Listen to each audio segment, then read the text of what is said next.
আসসালামু আলাইকুম। আজকে আমি গাঠি কচু দিয়ে রুই মাছ রান্না করে দেখাবো। এজন্য একটা বলে নিয়ে নিয়েছি বড় সাইজের 5 পিস রুই মাছ। এর সাথে অ্যাড করব স্বাদ অনুযায়ী লবণ, দিয়ে দিব মরিচের গুঁড়া আর দিয়ে দিব হলুদের গুঁড়া। এরপর এই মাছটাকে আমি খুব ভালোভাবে মশলার সাথে মেখে নিব। এরপর এই মাছটাকে 4-5 মিনিটের মতো রেস্টে রেখে এটাকে আমি ভেজে নিব। একটা প্যানে তেল দিয়ে আমি তেলটা গরম হয়ে আসলেই মাছগুলো দিয়ে দিব। আর এই মাছগুলোকে আমি উল্টে পাল্টে ভেজে নিব। দেখুন মাছগুলোকে কিন্তু আমি বেশি কড়া করে ভাজিনি, হালকা একটু ভেজে নিয়েছি।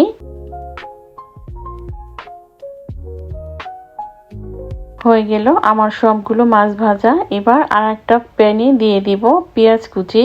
এই পেঁয়াজটাকেও আমি হালকা একটু ভেজে নিব।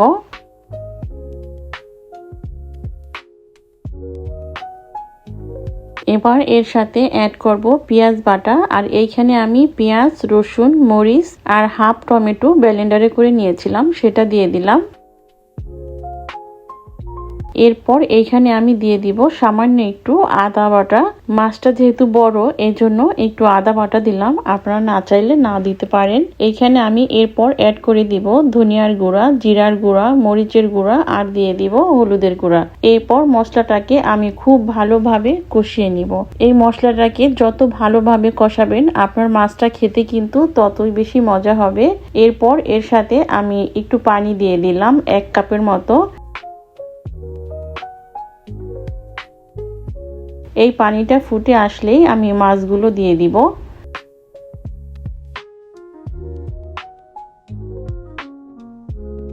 এরপর এই মাছগুলোকে আমি একটা ঢাকনা দিয়ে ঢেকে কষিয়ে নিব 5 মিনিটের মতো। ফিরে আসলাম 5 মিনিট পরে। এবার এই মাছগুলোকে আমি তুলে নিব।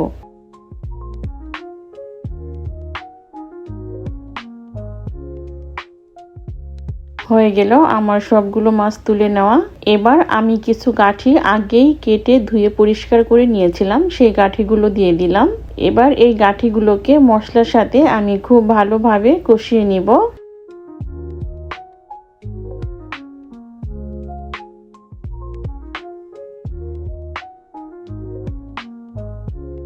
হয়ে গেল আমার কষিয়ে নেওয়া। এবার আমি ঝোলের জন্য পরিমাণ মতো পানি দিয়ে দিব। এখানে আমি 3 পিচের মতো টমেটো দিয়ে দিয়েছি। এরপর ঢাকনা দিয়ে ঢেকে আমি অপেক্ষা করেছিলাম 5 মিনিট। 5 মিনিট পরে আমি মাছগুলোকে দিয়ে দিলাম।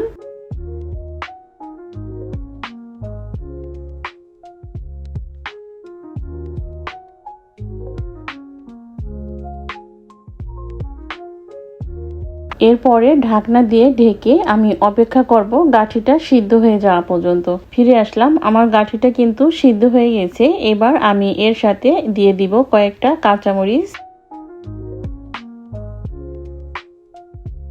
এরপরে দিয়ে দিব ভাজা জিরার গুঁড়া। আপনারা অবশ্যই ভাজা জিরার গুঁড়াটা দেওয়া ট্রাই করবেন, এতে কিন্তু তরকারির খুব ভালো একটা স্বাদ পাবেন। এরপর এই ভাজা গুঁড়াটা আমি ঝোলের সাথে খুব ভালোভাবে মিশিয়ে নিলাম। লাস্ট ফিনিশিংয়ে আমি দিয়ে দিব ধনিয়া পাতা কুচি। এই ধনিয়া পাতাটা দেওয়ার পর আমি 1 মিনিটের মতো ঢেকে রান্না করব। ফিরে আসলাম 1 মিনিট পরে। দেখুন হয়ে গেল আমার গাঠি কচু দিয়ে রুই মাছের ঝোল। আজকে এই পর্যন্তই। ফিরে আসবো আবার নতুন কোনো রেসিপি নিয়ে ইনশাল্লাহ।